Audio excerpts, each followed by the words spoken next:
나이가 들면 들수록 뱃살도 나오고 살이 쪄서 펑퍼짐한 옷을 입어야 하고 체력도 약해져 살을 빼야지 라고 계획을 잡으실 겁니다. 나름 운동도 열심히 하고 칼로리 대비 식사도 잘하는 것 같은데 살이 잘 안 빠지신다는 분들, 그럴 때마다 의욕도 떨어지고 자포자기 되어 매번 다이어트에 실패하시는 분들은 이 영상을 끝까지 시청하시기 바랍니다.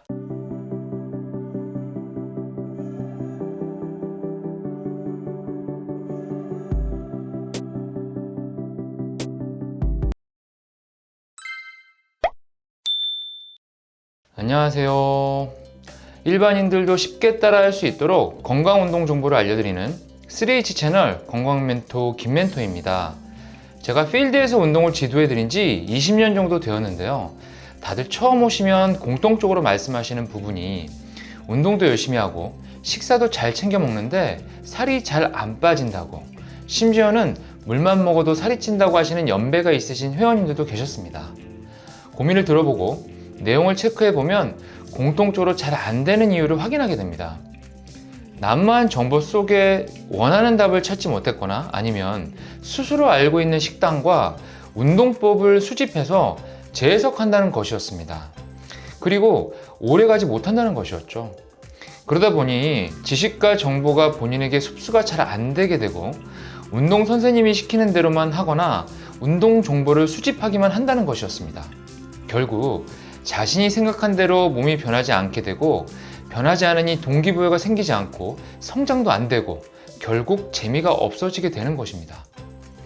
분명 운동을 열심히 하고 식단도 잘 지키는 것 같은데 다시 조금만 먹으면 원래 몸무게로 돌아오는 현실 속에 타협을 하게 되는 것이었죠.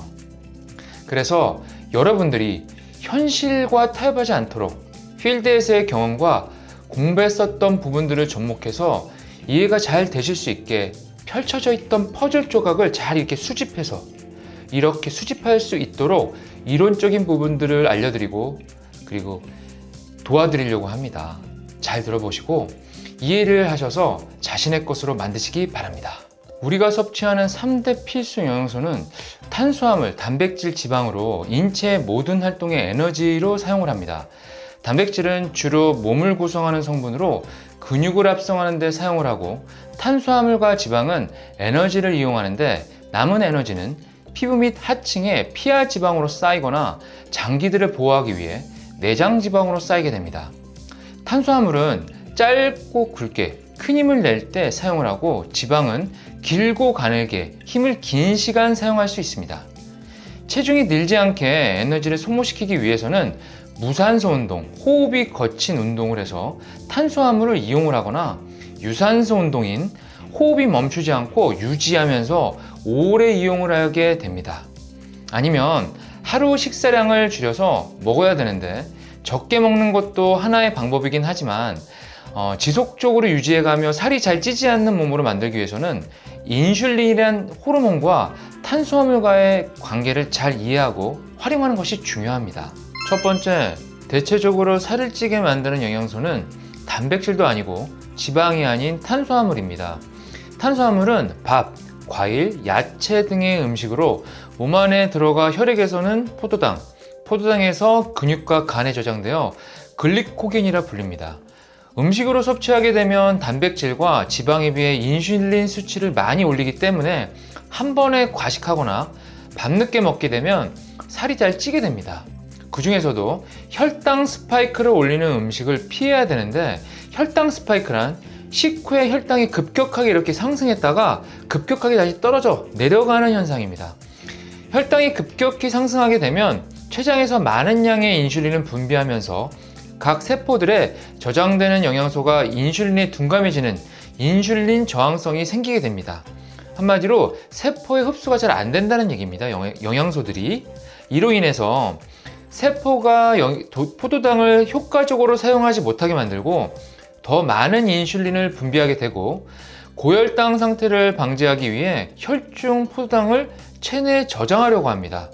이 과정에서 체내에 지방이 축적되고 지방이 증가하게 됩니다.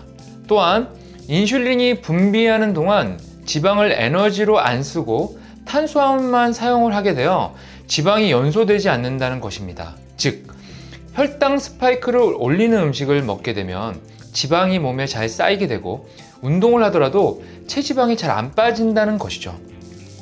그래서 정제된 탄수화물이나 설탕, 액상과당 같은 유해 탄수화물은 매우 안 좋기 때문에 피하시는 게 좋고요.